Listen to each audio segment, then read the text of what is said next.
The book of Habakkuk is often said to be a Theodicy. That is to say, it's about a justification of the ways of God to men. It's explaining how God is righteous in his activity in history. Associated with the characterization of Theodicy, Habakkuk is often compared with the book of Job. People say that Habakkuk is the prophetic Job. Both characters speak in laments. Both books proceed as dialogues. If you read Habakkuk chapter 1 carefully, you'll see that it's a dialogue with the Lord. Both books contain reproaches of the Lord. Both main characters reproach the Lord about what he's doing with them. And interestingly, both books end with a kind of theophany. That is to say, God shows up. And when God shows up, he doesn't actually address the main character's concerns. He doesn't explain himself. But his showing up, his appearing, moves the character off of his ash heap, so to speak. So in that sense, there is something to the comparison with Job, I think. But the characterization of Habakkuk as a Theodicy, I think, misconstrues a lot of what's going on in the book. The only trouble with the characterization of Habakkuk as Theodicy is that it sets us asking some of the wrong questions, I think. The trouble is that by this point in Israel's story, Israel surely knows that the Lord can use more wicked nations to punish wicked Israel. That's the point of the stories in Judges.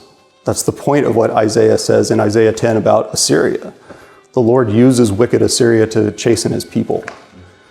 I think a much more fruitful light is shed by looking carefully at the kinds of things that Habakkuk complains about in chapter 1. So in chapter 1 is Habakkuk's laments. He's complaining to the Lord with questions like, why and how long? And he's accusing the Lord. It's because you're silent that all this is happening. Habakkuk says that the life of God's people is full of violence. It's characterized by the things that the Lord doesn't intend for his people. And then he draws the conclusion in chapter 1, verse 4. Thus, Torah is paralyzed. The law is paralyzed. It's not doing what it's supposed to do. If that sounds a little bit like what Paul says, that the law can't do what it's supposed to do because it's weakened by the flesh, good. There's a reason that Paul quotes Habakkuk, and this is part of that reason. Habakkuk's opening lament is that what the Lord intends hasn't been effected, and the Lord's intent for his people with Torah as the instrument for achieving that goal hasn't come about. So the opening complaint is, what gives with that?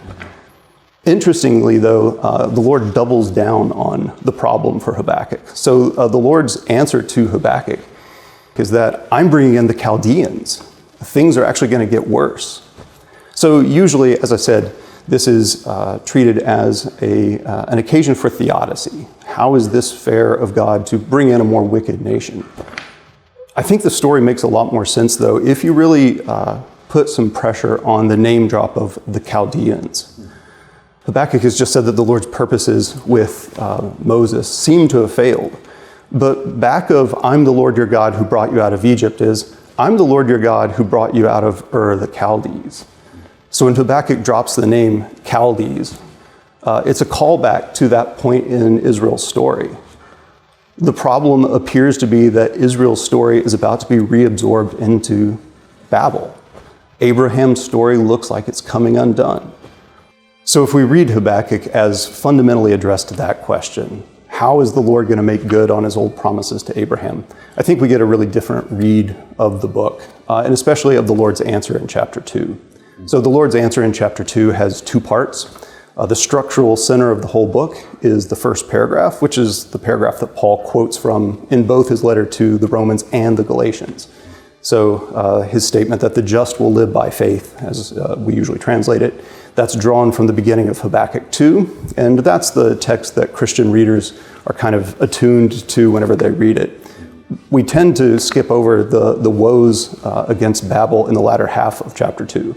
But it's important, in fact, to read the entire chapter as part of the Lord's response to Habakkuk. So it's not just the promise that the just will be able to live.